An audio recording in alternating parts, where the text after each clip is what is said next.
சிவார்ப்பணம். வணக்கம் ஃப்ரெண்ட்ஸ். இன்னைக்கு நம்ம என்ன பார்க்க போகிறோம் அப்படின்னா, இறந்தவங்களுக்கு நம்ம திதி தர்ப்பணம் கொடுப்போம்.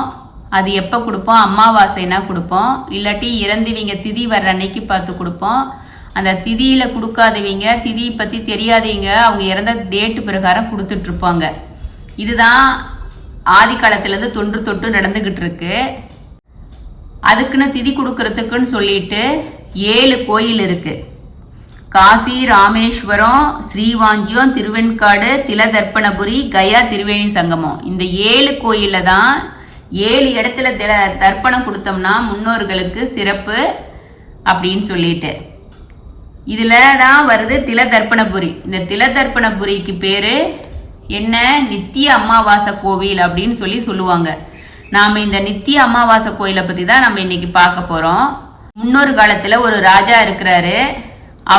அவரோட முன்னோர்களுக்கு அப்பா அம்மாவுக்கெல்லாம் திதி தர்ப்பணம் கொடுக்கணும். எந்த கோயிலில் முன்னோர்களே கையை நீட்டி வாங்குறாங்களோ அந்த கோயிலில் தான் நான் தர்ப்பணம் கொடுப்பேன் அப்படின்னு சொல்லிட்டு அவர் உலகமெல்லாம் சுற்றி வர்றாரு.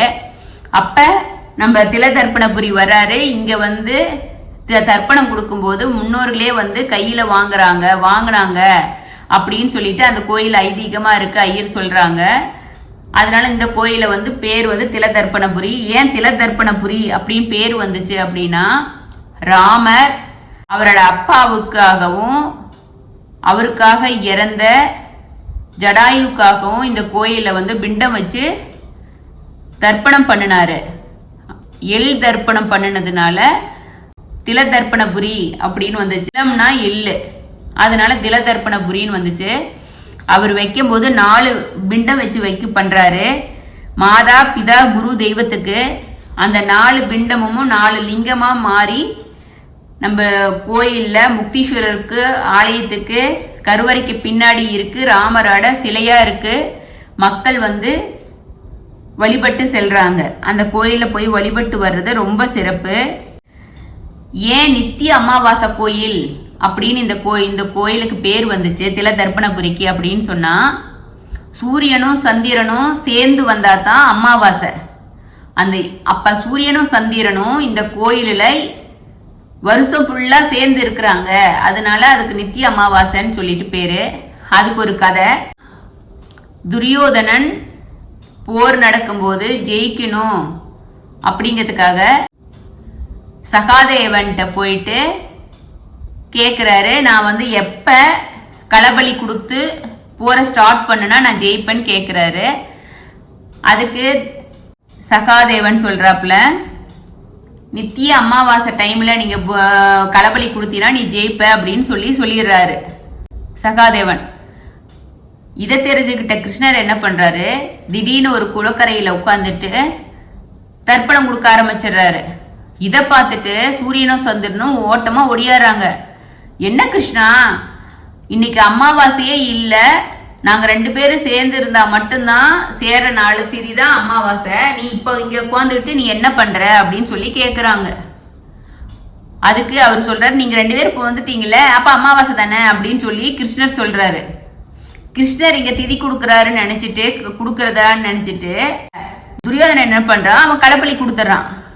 அது அவன் தப்பான இதுல கொடுத்ததுனால போர்ல அவன் வெற்றி அடைய முடியாத போயிருச்சு அப்படின்னு சொல்லிட்டு அது ஒரு வரலாறு இருக்கு.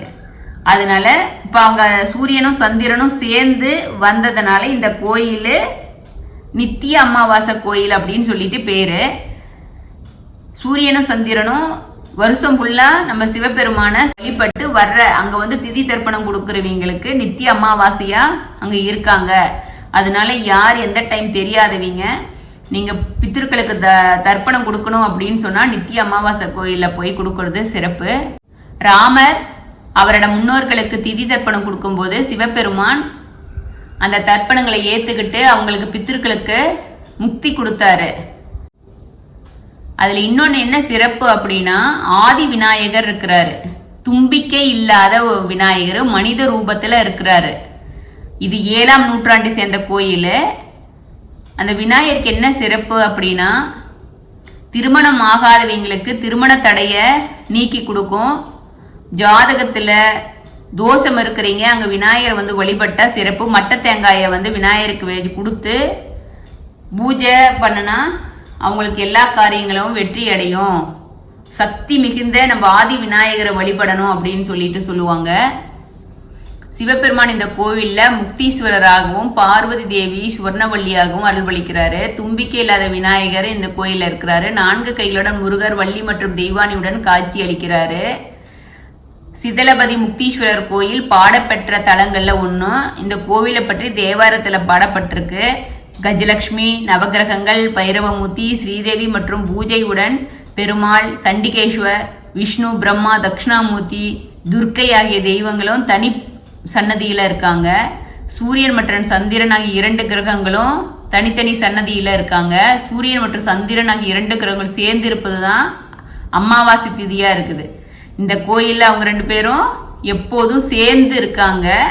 ஆதி விநாயகர் இருக்கிற இவ்வளவு சிறப்பு மிக்க ஆதி விநாயகர் இருக்கிற நம்ம கோயிலை பார்த்தோம். இந்த கோயிலுக்கு பேரே நித்திய அமாவாசை திருக்கோயில். 365 நாளும் பித்ரு தர்ப்பணம் செய்யலாம் அப்படின்னு சொல்லிட்டு சிதலபதி முக்தீஸ்வரர் கோயிலை நீங்க போய் வழிபட்டு எல்லா நலனும் பெறுங்க அப்படின்னு சொல்லிட்டு இந்த கோயில் திருவாரூர் மாவட்டத்துல சிதலபதிங்கிற ஊர்ல இருக்கு.